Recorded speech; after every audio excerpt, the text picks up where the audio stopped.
For step 1, you will need to find the bottom adapter that fits your vehicle. For step 2, we will have you grab your insert and your BBs. Add as many BBs as you would like, and we do recommend you do add glue to limit vibration noise. Then put your insert and your BBs together.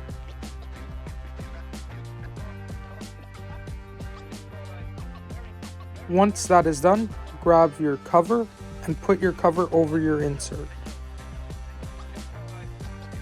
Then you will grab your chosen adapter and put one screw through it for now.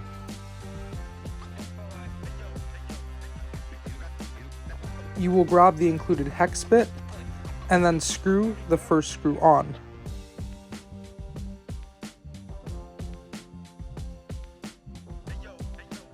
And then do the same for the remaining screws.